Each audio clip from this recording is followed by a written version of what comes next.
మెలుగుగా ఉండు అన్నటువంటి విషయాల గురించి పరిశుద్ధాత్మ దేవుడు మనతో మాట్లాడుతూ వచ్చాడు. రెండవదిగా విశ్వాసము కలిగి ఉండు అన్నటువంటి మాటల గురించి పరిశుద్ధాత్మ దేవుడు మనతో మాట్లాడుతూ వచ్చాడు. ఈరోజు మూడవ మాట కదా. మూడవ మాట ఏమిటి? పౌరుషము గలవారై ఉండు. ఒకటి మెలుగుగా ఉండు, ఒకటి విశ్వాసమందు నిలకడగా ఉండు, మూడు పౌరుషము గలవాడై ఉండు. ఈ మూడో మాటల గురించి మనం కొద్ది నిమిషాలు మాట్లాడుకుందాం.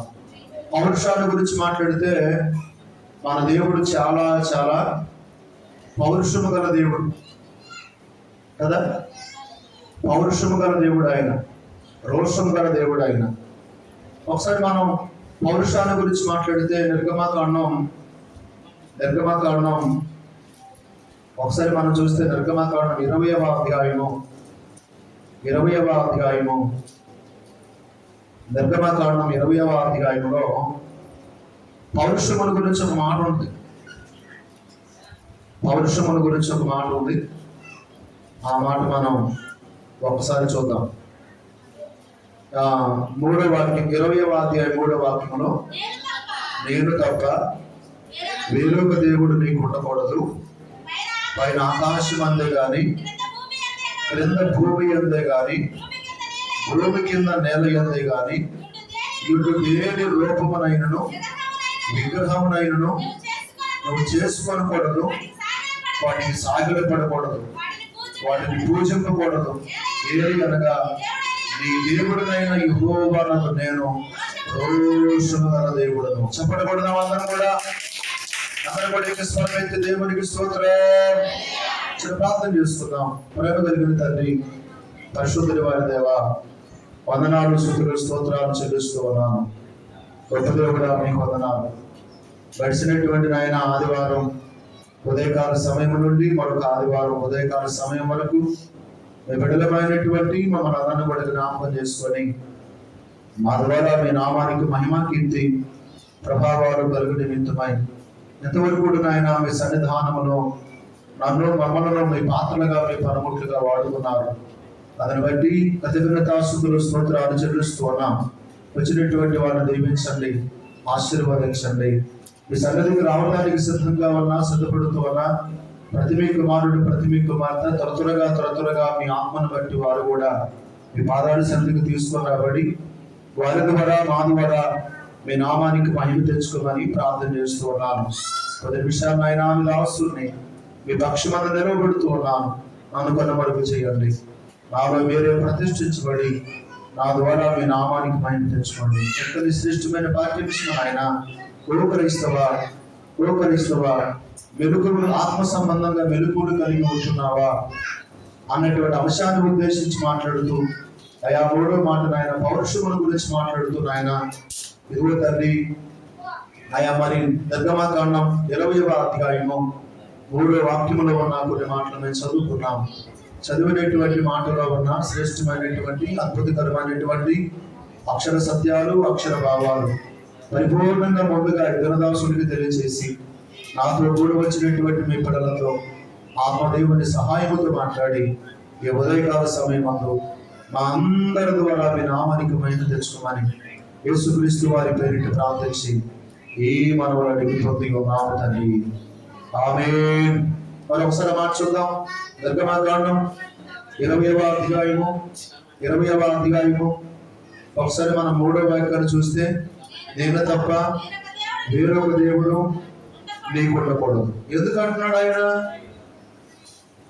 చాలా మంది అనుకుంటారు కదా, ఏమంటే ఈ భూప్రపంచంలో 3 కోటి దేవుళ్ళు దేవతలు ఉన్నారు, 3 కోట్ల దేవుళ్ళు దేవతలు ఉన్నారు. మరి బైబిల్లో మరి పరిశుద్ధాత్మ దేవుని సహాయంతో మోషే గారు ఏమని రాస్తున్నాడు? నేను తప్ప ఏరొక తండ్రి నీకు ఉండకూడదు, నన్నే నానా అని పిలవాలి, తండ్రి అని పిలవాలి. అంటే ఇంట్లో 10 మంది పిల్లలుంటే 10 మంది తండ్రులు 10 మంది తల్లులు ఉంటారా? చెప్పాలి. ఇంట్లో నలుగురు పిల్లలుంటే నలుగురు తండ్రులు నలుగురు తల్లులు ఉంటారా? ఏమంటే ఈ భూప్రపంచంలో కొన్ని కోట్ల మంది పిల్లలు ఉన్నారు కాబట్టి, ఎందుకంటే దేవుడు కనపట్టలేదు, కనిపించేవాడు కాదు కాబట్టి, కనిపించే దేవుళ్ళను దేవతలను ఏమంటే వాళ్ళు చేసుకున్నట్లుగా, చేతులతో చేసుకున్నట్లుగా బైబిల్ చెబుతా ఉంది కదా. బైబిల్ ఏమండి నొక్కి వక్కానిస్తా ఉంది కదా. ఎందుకు ఈ మాట అంటున్నాడంటే, ఏమన్నా ఐగుప్తు దేశంలో చాలా మంది దేవుళ్ళు ఉన్నారు, దేవతలు ఉన్నారు. చెప్పొచ్చా బైబిల్? చెప్పొచ్చు అంటారా?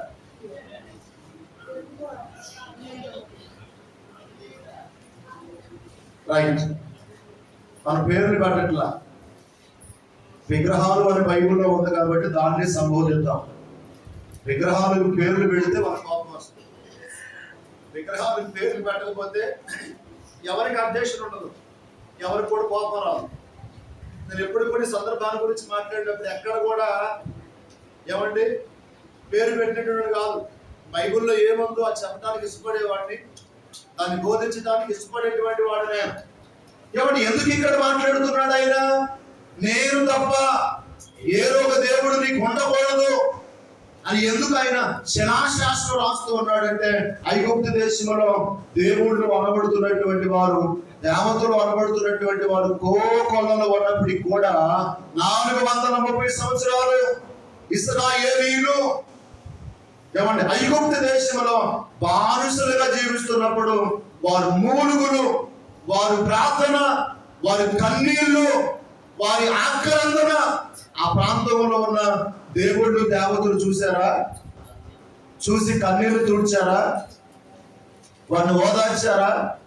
మేమున్నాములే, మీరు భయపడమాకండి, మేము ఉన్నాములే అని భరోసా ఇచ్చారా? ఏమంటే ఆ దేశంలో అనేక మంది దేవుళ్ళు దేవతలు ఉన్నప్పటికీ కూడా ఏమంటే జీవము కలిగిన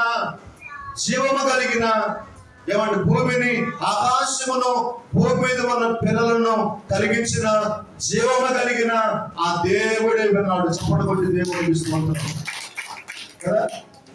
ఏమన్నా ఐగుప్తు దేశం నుండి మిమ్మల్ని బయటికి తీసుకొచ్చిన దేవుడిని నేనే, మీ తండ్రిని నేనే. అందుకనే నేనే మీ కన్నిటిని చూశాను, మీ మూలుగులు విన్నాను, మీ శ్రమను చూశాను. ఎవరు తగిన సమయంలో ఆశీర్వదించడానికి, తగిన సమయంలో ఐగుప్తుల బానిసత్వపు ఆ కట్ల నుండి విడిపించి మిమ్మల్ని పాలు తేనెలు ప్రవహించే దేశానికి తీసుకొని పోవడానికి నేను వచ్చాను అని దేవుడు వారికి భరోసా ఇచ్చినట్లుగా లేఖనాలు తెలియపరచబడతా ఉన్నాయి. ఎందుకంటే 430 సంవత్సరాలు ఇశ్రాయేలీయులు ఐగుప్తు దేశంలో నగ్గిపోతూ ఉన్నప్పుడు విడిపించిన దేవుడు ఆయనే. ఏమంటే ప్రార్థన ఆలకించిన దేవుడు ఆయనే. కన్నిటిని చూసినటువంటి దేవుడు, కన్నిటిని తుడిచినటువంటి దేవుడు ఆయనే. ఇప్పుడు ఆయన్ని నానాన్ని పిలవకుండా, ఆయన్ని తండ్రి అని పిలవకుండా వేరే వాళ్ళని పిలిస్తే బాగుంటుందా? చెప్పాలి ఒకసారి. వేరే వాళ్ళని నానా అని పిలిస్తే నిజమైన నాని కోపం వచ్చిన తర్వాత, తండ్రి అని పిలిస్తే నిజమైన తండ్రి కోపం వచ్చిన తర్వాత. అందుకనే ఏమంటే మీరు నా క్రమశిక్షణలో ఉండాలి, నా క్రమశిక్షణ కరమైనటువంటి జీవితంలో మీరు ఉండాలి. ఎందుకంటే నా పిల్లలు, నేను మీ తండ్రిని, నన్నే మీరు ఆరాధించాలి, నన్నే మీరు కనపరచాలి, నన్నే మీరు స్తుతించాలి. అందుకని నాడు ఇక్కడ ఏమంటే ప్రప్రదమైన ఆజ్ఞ ఏమిటంటే, ఏమండి నేను తప్ప వేరొక దేవుడు నీకు ఉండకూడదు. చప్పట కొట్టి దేవునికి స్తోత్రం. హల్లెలూయా. అంటే ఆయన కాకుండా దేవుళ్ళు దేవతలు అనబడుతున్నటువంటి వారు ఈ భూప్రపంచంలో చాలా మంది ఉన్నారు కదా. ఆ దేవుళ్ళు దేవతలు ఎవరో మీకు తెలుసా? ఏమంటే 3 కోట్ల మంది దేవుళ్ళు దేవతలుగా ఉన్నారే, వాళ్ళందరూ ఎవరో మీకు తెలుసా? పరలోకములో యుద్ధం జరిగిందట. ఆ చరిత్ర తెలుసా? పరలోకమును దేవుని దూతలకును ఆ ఘట సర్ప దూతలకును యుద్ధం జరిగిందట. ఏమండి ఘట సర్పపు దూతలు యుద్ధములో ఓడిపోతే ఏమండి, ఎందుకంటే ఒక్కడే దేవుడి ఆసనం మీద కూర్చోవాలా, నేను కూర్చోకూడదా? ఆయనకుండే శక్తులు నాకు కూడా ఉన్నాయి, ఆయనకుండే మహిమలు నాకు కూడా ఉన్నాయి. ఏమంటే అని మనసులో అనుకున్నాడు. మనసులో అనుకోవడం ద్వారా దేవుడు గ్రహించేది చేశాడంటే ఏమండి, వాడు ఒక్కడు వాడి పేరేం పేరు? వాడి పేరేం పేరు?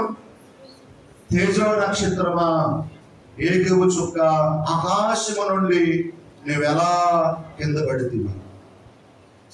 వాడే ఘట సర్పం, ఆది సర్పం, సాతానుగాడు, దుష్టుడు, దుర్మార్గుడు. ఎన్ని బిరుదులు ఉన్నాయో వాడు కదా, ఎన్ని బిరుదులు ఉన్నాయో. ఆ ఒక్కడు చనిపోకుండా ఏమండి 3 కోట్ల మంది దేవదూతలన్నమాట వాడు చెడిపేసినట్ట. దేవునికి పైగా నేను సింహాసనం వేసుకొని నేను ఆరాధించబడాలి, నేను కనపరచబడాలి, నేను మహింపరచబడాలని ఏమంటే ఆ దూత గర్వపడిందట. పరలోకములో ఉన్నటువంటి దేవతలకు ఏం చెప్పింది తెలియదు కానీ 3 కోట్ల దేవదూతలట ఏమండి దేవుళ్ళుగా దేవతలుగా మార్చబడ్డారు. అందుకనే దావీదు రాసిన కీర్తన 107 అనుకుంటా, 7 దావీదు రాసిన కీర్తన 107. దావీదు రాసిన కీర్తనలు సకల దేవుళ్ళు దేవతలట ఎవరి దగ్గరకు వస్తాయట? 107 ఎక్కడున్నాం? అది దావీదు రాసిన కీర్తనలు సకల దేవతలు సకల దేవుళ్ళు ఒక చూడండి ఆ మాట. ఆయన కాడికి వచ్చి నమస్కారం చేస్తాయట. ఎందుకు నమస్కారం చేస్తాయో ఇందాక చెప్పారు కదా, పరలోకంలో యుద్ధం జరిగిందని. ఈ 3 కోట్ల మంది దేవుళ్ళు దేవతలు ఎవరంటే దేవుని దగ్గర ఇంతకు ముందు ప్రభువుని ఆరాధించినటువంటి, ప్రభువుని పూజించినటువంటి ఏమంటే దేవదూతలు లేఖనాలు తెలియపరచబడతా ఉన్నాయి. తీసారా? 197 చూడండి ఒకసారి. 97 ఏముందో అమ్మా? 97 ఏముంది? సకల దేవతలు 97 వాక్యములో, 8వ వాక్యములో సకల దేవతలు ఆయనకు నమస్కారము చేయుదురు. ఎందుకో 3 కోట్ల మంది దేవుళ్ళు దేవతలట ఇప్పుడు ఎవరికి వచ్చి నమస్కారం చేస్తున్నాయట? బైబిల్లో ఉన్న జీవము కలిగి ఉన్నటువంటి దేవుడికి నమస్కారం చేస్తున్నాయట. వీళ్ళందరూ ఎవరండి? ఏమంటే జీవము కలిగి ఉన్న దేవుడిని ఆరాధన చేసే దేవదూతలు. ఏమంటే దేవదూతలు వారు మిఖాయేలు లూసిఫర్ ఏమంటే 3 కోట్ల మంది దేవతలను దూతలను చెడిపేశాడు. అందుకనే ఏమంటే అక్కడ ఉండటానికి వాళ్ళకి స్థలం లేకపోతే వారిని ఎక్కడ దేవుడు బంధించాడంటే కటిక చీకటి గల బిలములో వారిని త్రోసినట్లుగా లేఖనాలు తెలియపరచబడతా ఉన్నాయి కదా. ఎందుకు ఈ మాట మీకు నేను చెప్పానంటే అందుకని అదే అంటున్నాడు ఇక్కడ నిర్గమకాండం 20వ అధ్యాయం 3వ వాక్యంలో, నేను తప్ప వేరొక దేవుడు మీకు ఉండకూడదు కదా. అంటే ఈ భూ ప్రపంచంలో దేవుళ్ళుగా ఎవరెవరిని భావిస్తూ ఉన్నారట కదా. ఆకాశం ఏం కనిపిస్తా ఉంది? చెప్పాలి. ఆకాశం ఏం కనిపిస్తా ఉంది? పైన ఆకాశం అందే గాని, క్రింద భూమి అందే గాని, భూమి కింద యుండు నేల అందే గాని యుండు దేవుని రూపమునైనను విగ్రహమునైనను నువ్వు చేసుకొనకూడదు, వాటికి సాగిల పడకూడదు. ఆకాశంలో ఏమున్నాయి? చంద్రుడు ఉన్నాడు, సూర్యుడు ఉన్నాడు, నక్షత్రాలు కూడా ఉన్నాయి. సూర్యుడిని ఆరాధన చేసే మనుషులు లేరా? చంద్రుడిని ఆరాధన చేసే మనుషులు లేరా? బైబిల్లో ఉన్నారు, ఇక్కడ కాదు, బైబిల్లోనే ఉన్నారు. అలాంటి కోవకు చెందినటువంటి వారు, అలాంటి లక్షణాలు కలిగి ఉన్నటువంటి వారు ఏమంటే బైబిల్లో ఉన్నారు. ఒకసారి మీకు నేను చూపిస్తా. ఎహెజ్కేలు గ్రంథం ఒకసారి చూడండి.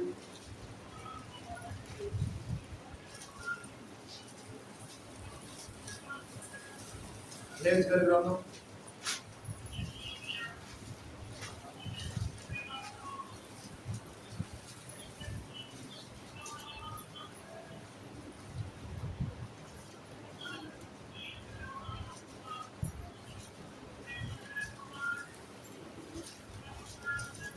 హెజ్కేలు గ్రంథం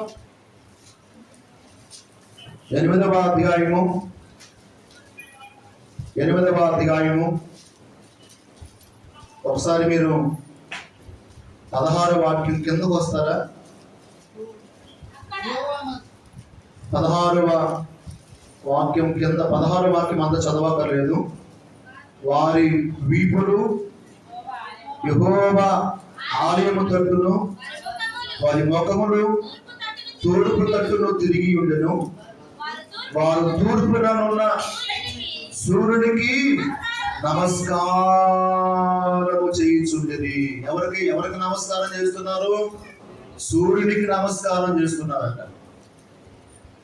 ఇప్పుడు దేవుడు ముందుగా ఎరిగినటువంటి వాడు, దేవుడి ముందు అన్ని ఎరిగినటువంటి పరలోకపు తండ్రి మాట్లాడుతున్న మాట ఏమిటి?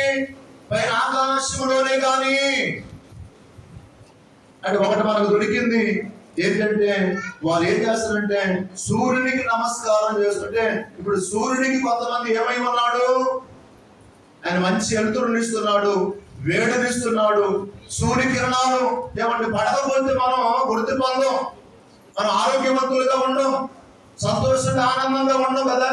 సూర్యకిరణాలు మన ఇంట్లో పడాలి, ఇంట్లో ఉన్న వ్యక్తుల మీద కూడా పడితేనే ఆరోగ్యవంతులుగా ఉండడానికి అవకాశం ఉంటుంది. అందుకని ఇక్కడ వాక్యము తెలియపరచబడతా ఉంది. వారట సూర్య దేవతకి నమస్కారం చేస్తున్నారు. అదే హెజ్కేలు గ్రంథం 6వ అధ్యాయము 4 నుండి 6 వరకు మనం చూస్తే, 6వ అధ్యాయము 4 నుండి చూద్దాం. మీ బలిపీఠములను పాడైపోవును, సూర్య దేవతకు నిలిపిన స్తంభములు చిన్నాభిన్నములను మీ బొమ్మల ఎదుట మీ జయములను జనులను నేను అర్థము చేయకుండా. ఏంటంటే ఏమండి, ఆ దొడ్డి స్తంభాలు కదా, దొడ్డి స్తంభాలు ఇప్పుడు చాలా చర్చిల దగ్గర కొన్ని స్తంభాలు వెలుస్తా ఉన్నాయి కదా. చర్చిల దగ్గర కూడా చాలా స్తంభాలు మనకు కనపడతా ఉన్నాయి. అందుకని ఇక్కడ అంటున్నాడు, ఇక్కడ సూర్య దేవతకు నిలిపిన స్తంభములు చిన్న భిన్నములైపోవును. కాబట్టి సూర్యునికి నమస్కారం చేయటం ఒకటి.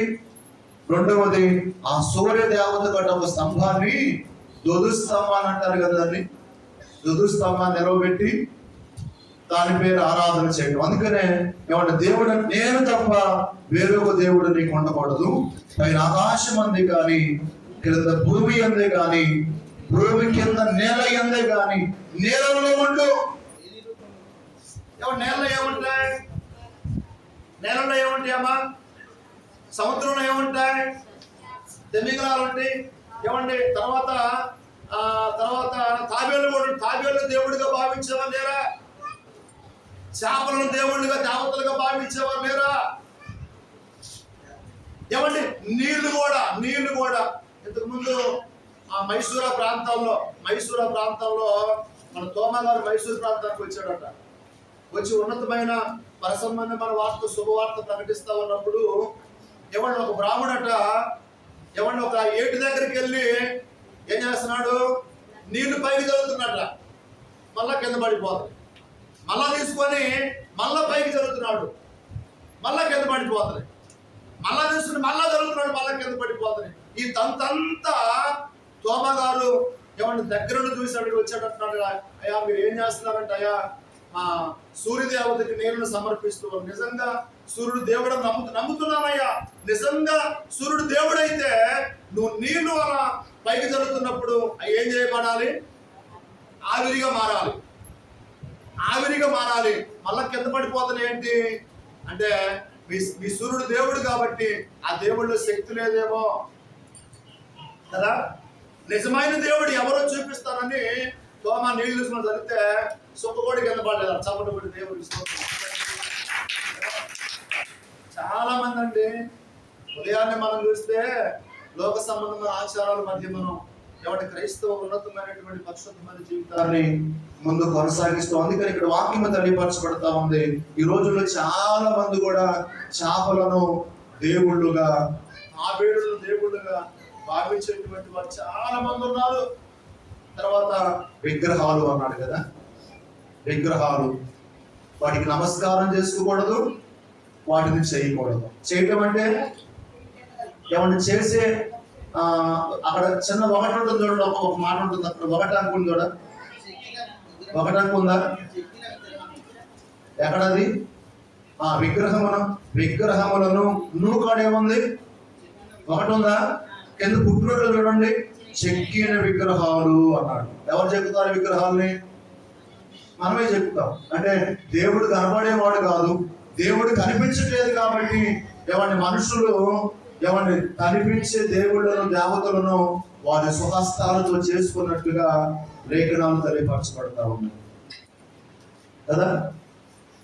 అందుకని ఈ విషయంలో దేవుడు పర్ఫెక్ట్ గా ఉన్నాడు, ఈ విషయంలో దేవుడు ఖచ్చితంగా ఉన్నాడు, నిక్కచ్చిగా ఉన్నాడు. ఆయన ఐగుప్తు దేశంలో 430 సంవత్సరాలు మీరు బానిసలుగా ఉన్నప్పుడు అక్కడ ఉన్న దేవతలు మీ మొర వినలా, దేవుడు మీ మొర వినలా, నేనే మీ మొర విని బయటికి తీసుకొని వచ్చాను.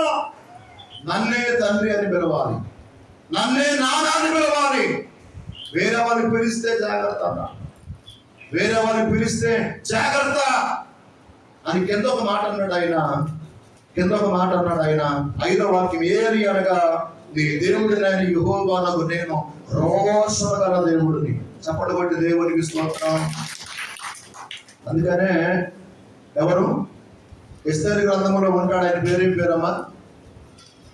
ఎస్తేరు గ్రంథంలో ఉన్నాడు కదా. ఎవరైనా ఎస్తేరు అన్న పేరేం పేరు? మొర్దెకై. ఎందుకు ఆమానికి నమస్కారం చేయరా? ఎవరిని మడిగట్టుకొని ఆమానికి ఎందుకు తలదించలా వంగి ఎందుకు నమస్కారం చేయలేదంటే, ఏమండి, హామాను మొర్దెకై కలిగి ఉన్న దేవుడు, రోషము గల దేవుడు. నా ప్రాణం పైన పర్వాలేదు కానీ నా దేవునికి తప్ప వందనో నమస్కారం చేయను. ఎవడండి ఆమాను? ఎవడి ఆమాను? ఆప్రాలు. నా ప్రాణం పైన పర్వాలేదు కానీ నా దేవునికి వదులుతాను, నా దేవునికి నమస్కారం చేస్తాను. నేను మాత్రం ఆ పని చేయటానికి ఇష్టపడను. మనమైతే చేస్తాం.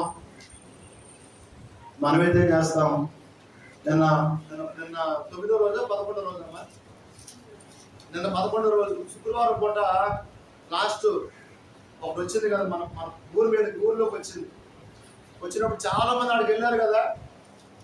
చాలా మంది ఇళ్లలో ఉన్న టోటల్ అంటే మీరు వెళ్ళారు నేను పట్టింపుగా నేను మాట్లాడట్లా, వెళ్ళినటువంటి వాళ్ళు నేను అదే విధంగా మాట్లాడతా. మీరు అడిగి వెళ్ళే చేశారు, నమస్కారం చేశారా చేయలేదా?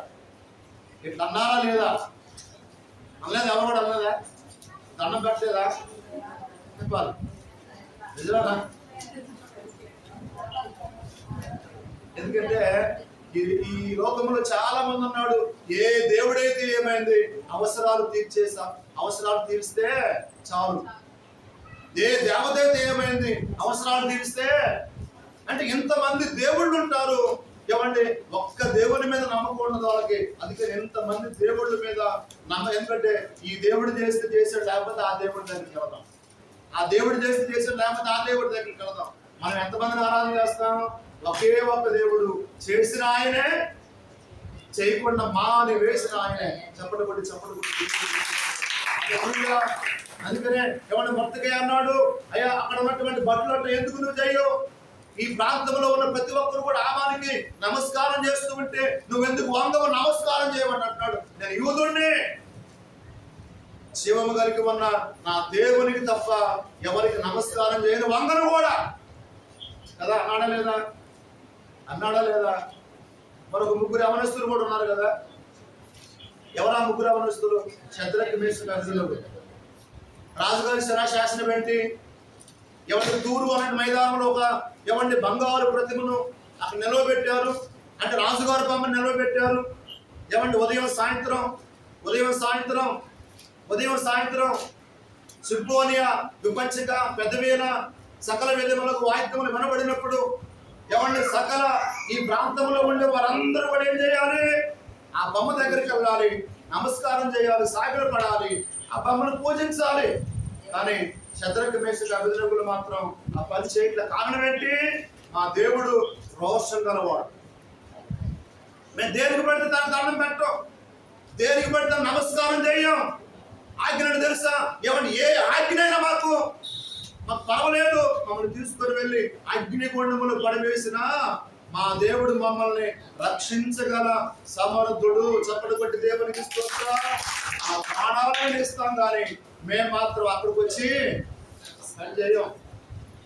ఆ పని మనమైతే పడే బ్రతుకుంటే బలసాగు తినవచ్చురా, నమస్కారం ఒక దండం కదా పెట్టండిరా కదా. నిజమైన క్రైస్తవులు ఆ పని చేయడానికి ఇష్టపడరు. నిజమైన యూదులు కూడా ఆ పనికి ఇష్టపడరండి. అందుకనే అగ్నికి వారి శరీరాలు అప్పగించారు, కానీ దండం పెట్టారు, నమస్కారం చేశారా? లేదు. మరొక వ్యక్తి ఉన్నాడు, మొన్నోడు ఎవరైనా దానియేలండి. అక్కడ ఆజ్ఞ ఏంటి? 30 దినాల వరకు దానియేలు మంచి ప్రార్థన యోధుడు అని అక్కడ ఉన్నటువంటి వాళ్ళందరికీ తెలుసు. ఏమండి ఇప్పుడు ఏ విషయంలో దానియేలు మీద నింద మోపాలంటే దేవుని పద్ధతి విషయంలో దానియేలు మీద నింద మోపవచ్చు. 30 రోజులు రాజా అన్నం కావాలన్నా నీ దగ్గరకు వచ్చి అడగాలి, నీళ్లు కావాలన్నా నీ దగ్గరకు వచ్చి అడగాలి, బట్టలు కావాలన్నా నీ దగ్గరకు వచ్చి అడగాలి, నిద్రపోవాలన్నా లెగవాలన్నా నీ దగ్గరకు వచ్చి అడగాలి. అడగనటువంటి వానికి శిక్ష ఏమిటి? తీసుకొని వెళ్ళి సింహాల బోరులో వెయ్యాలి. దానియేలు గ్రంథం 6:9 వాక్యంలో ఇట్టి శాసనము ఏమంటే రాయబడిన సంగతి దానియేలు తెలుసుకొని ఏం చేశాడు? ఆయన ఏం చేశాడు? ఏమండి తన పై గదికి వెళ్ళాడు, కిటికీ యెరూషలేము తట్టు తీశాడు, 2 చేతులు ఆకాశం వైపు ఎత్తాడు, మోకాళ్ళ మీద పడిపోయి ఆయనకి ఏం కావాలో దేవుణ్ణి అడుగుతున్నాడు. చెప్పకుండా దేవుడికి స్తోత్రం. దానియేలును పట్టుకున్నారు, తీసుకుని వెళ్ళి సింహాల బోరులో వేస్తే, ఎందుకంటే దానియేలు ఏమంటే దేవునికి లోబడ్డాడు. సింహాలట చెప్పండి దానియేలుకు లోబడ్డాయండి, అవును కదా. ఎవరంటే దానియేలు ఆరాధన చేసే దేవుడు రోషము గల దేవుడు. శద్రక మేషక అబేద్నెగోలు ఆరాధన చేసే దేవుడు రోషము గల దేవుడు. ఏమంటే మొర్దెకై ఆరాధన చేసే దేవుడు రోషము గల దేవుడు. ప్రాణాలు ఇవ్వడానికి ఇష్టపడతారు, కానీ దేనికి పడితే దానికి నమస్కారం చేయడానికి, సాగలు పట్టడానికి, దండం పెట్టడానికి వారు ఇష్టపడరు. అందుకని అన్నాడు ఇక్కడ. ఏమండి ఇక్కడ ఏమన్నా 5వ వాక్యంలో ఏమన్నాడు ఆయన? ఏలయనగా నీ దేవుడునైన యెహోవానగు నేను రోషముగా దేవుడును, నన్ను ద్వేషించు వారి విషయంలో 3-4 తరములు వరకు తండ్రుల దోషములను కుమారుల మీదకి రప్పించుచు నన్ను ప్రేమించి నా ఆజ్ఞలను గైకొను వారిని 1000 తరముల వరకు కరుణించు వాడునై ఉన్నాను. చప్పట్లు కొట్టి దేవునికి స్తోత్రం. మన దేవునికి అనుకూలంగా జీవిస్తే, దేవునికి అనుసంధానంగా ప్రవర్తిస్తే 1000 తరాలు పిల్లల పిల్లల పిల్లల పిల్లల పిల్లల తరాల వరకు కూడా ఆయన ఆశీర్వదిస్తాడు, దీవిస్తాడని లేఖనాలు మనకు చక్కగా తెలియపరచబడతా ఉన్నాయి. ఇప్పుడు గమనించవలసిందిగా దేవుని సావుకుడిగా మనం చేస్తూ ఉన్నాం. మన ద్వారా అనేక మంది నూతనంగా సంఘానికి రావాలి. మన ద్వారా అనేక మంది మనసు మార్చుకోవాలి, తలంపులు మార్చుకోవాలి, ఆలోచన మార్చుకొని యేసు నిజమైన దేవుడు, దేవుని కుమారుడని వాళ్ళు ఆలోచించాలి, గ్రహించాలి. నమ్మాలంటే నమ్మినటువంటి మనం ఎంత నిష్ఠగా ఉండాలో, ఎంత నిక్కచ్చిగా ఉండాలో, ఎంత ఖచ్చితంగా ఉండాలో గమనించి మరి దేవుని సావుకుడిగా మనం చేస్తూ ఈ కార్యక్రమాన్ని ముగిస్తున్నాం. ఇంతవరకు వాక్యాన్ని వీక్షించిన మీ అందరికీ మరొకసారి ప్రభు అయినటువంటి యేసుక్రీస్తు నామమున ప్రత్యేకమైన వందనాలు తెలియజేస్తూ ఉన్నాను.